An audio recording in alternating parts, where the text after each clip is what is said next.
This is the new Hendricks Gin Neptunia, a limited edition that is made as a tribute to the magic of the sea and that is inspired by the poetic melody of waves along the Scottish coastline. Well, and even though this might sound like an introduction to Disney's Little Mermaid or something like that, this one here is actually a pretty interesting gin. So, let's dive in, so to speak.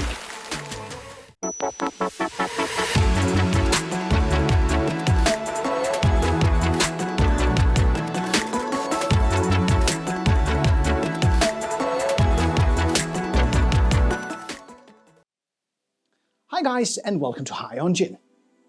The new Neptunia version is a take on the classic Hendricks Gin with an interesting twist, a more salty, herbaceous and lemony profile to it. But to understand Neptunia Gin, you have to start with the gin that it is based upon and that really started this new gin revolution that we have been seeing the last 20 years, the original Hendricks Gin. Because Neptunia Gin is a, well, shall we say, a continuance of the classic gin. Neptunia Gin uses the original gin and then it adds these botanicals. So let's start from the beginning. Hendricks is undoubtedly one of the most important brands in the gin industry. The launch of this classic Hendricks Gin around the year 2000 really revolutionized the way that we look at gin.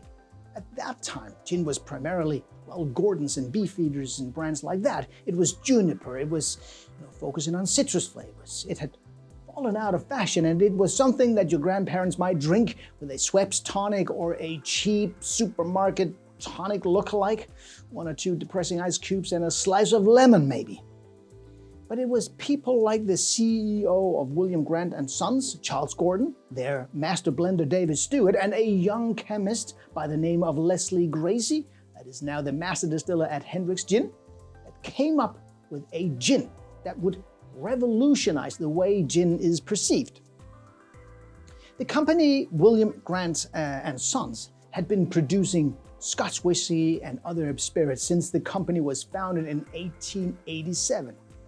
This independent family-owned company had managed to create super successful brands like Glenfiddich and Grant's Whiskey, just to name a few.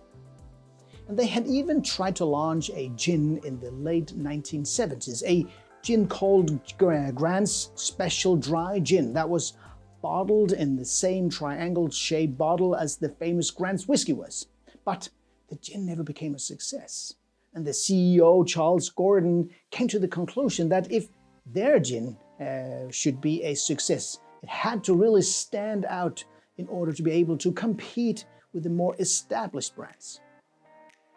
And the right idea was formed by the company's master blender, David Stewart, as he, in the mid-90s, was sitting in his garden admiring his roses, eating the most British sandwich of them all, the cucumber sandwich. And as he was somewhat of a gin fan, he started wondering what a gin with roses and cucumber would taste like. And the next day he shared his idea of this very different Scottish gin. And over the next couple of years, Leslie Gracie and David Stewart was given the task to really try to explore different flavor profiles. And then in 1998, they had agreed upon a recipe for Hendricks Gin. The company planned and strategized and prepared, and in the year 2000, the gin was launched in America with an ABV of 44 and officially launched in the UK 3 years later with an ABV of 41.4, like this one here. Why it's lower here, I don't know. And the gin was really unique, but because it's so successful, it was, the botanical use, the production method, the flavor profile, this magical world that they have built around the gin, this more curious, a bit provocative and daring world, something that would really stand out from the ordinary. But let's take a look at the botanicals that are used in a Hendricks Gin and the production that goes into this gin here. Although only 4 people know the gin recipe exactly, we know that there are 11 botanicals that they start out with. The gin is, well, you can say the base of the gin is constructed in a very classic way with juniper, of course, and then a base of angelica and orris root and cubeb berries to give this rooty, earthy, and slightly pungent base. Some licorice sweetness and bitterness from the yarrow is added, some grassy notes from caraway seeds, and then some citrus notes from coriander seeds, from lemon and orange, and then they top it all off with these floral notes from chamomile and elderflower. A very good, solid choice of botanicals to start building on. And then it becomes very interesting because the 11 botanicals are distilled in 2 different types of stills.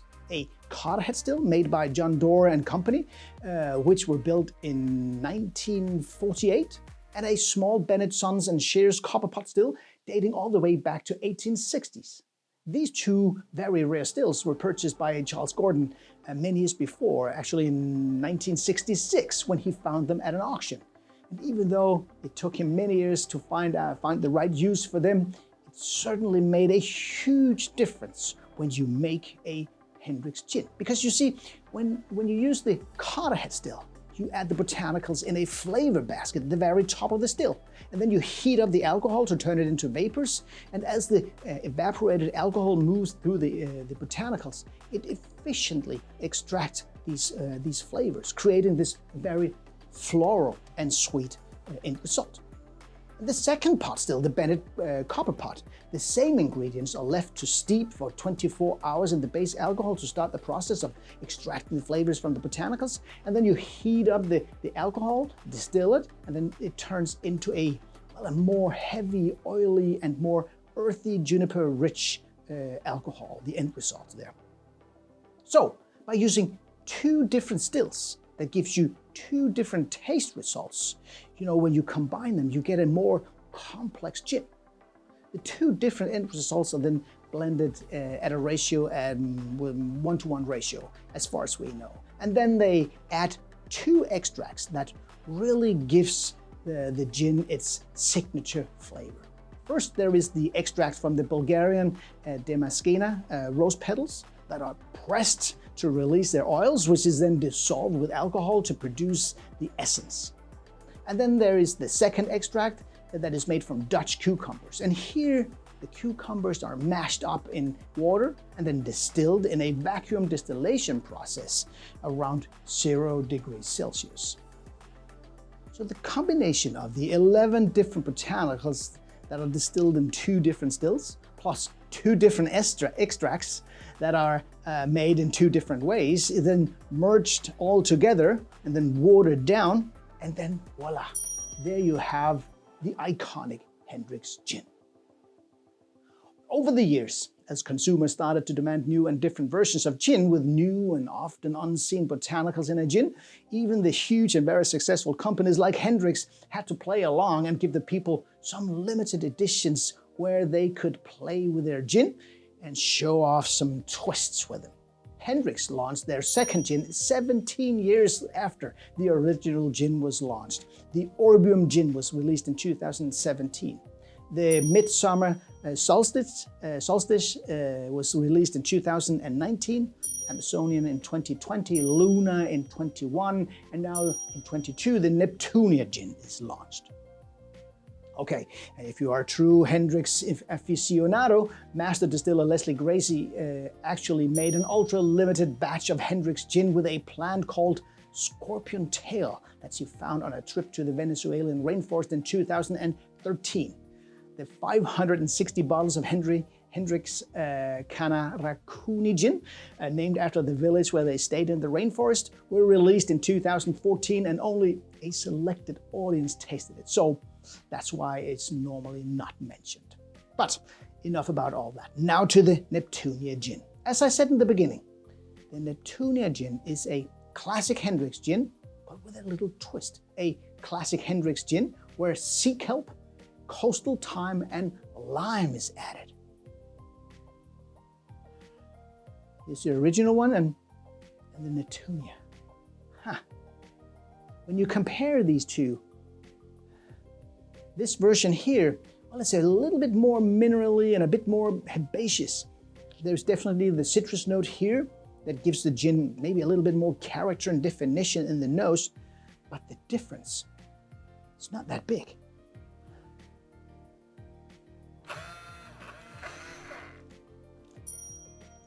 Okay.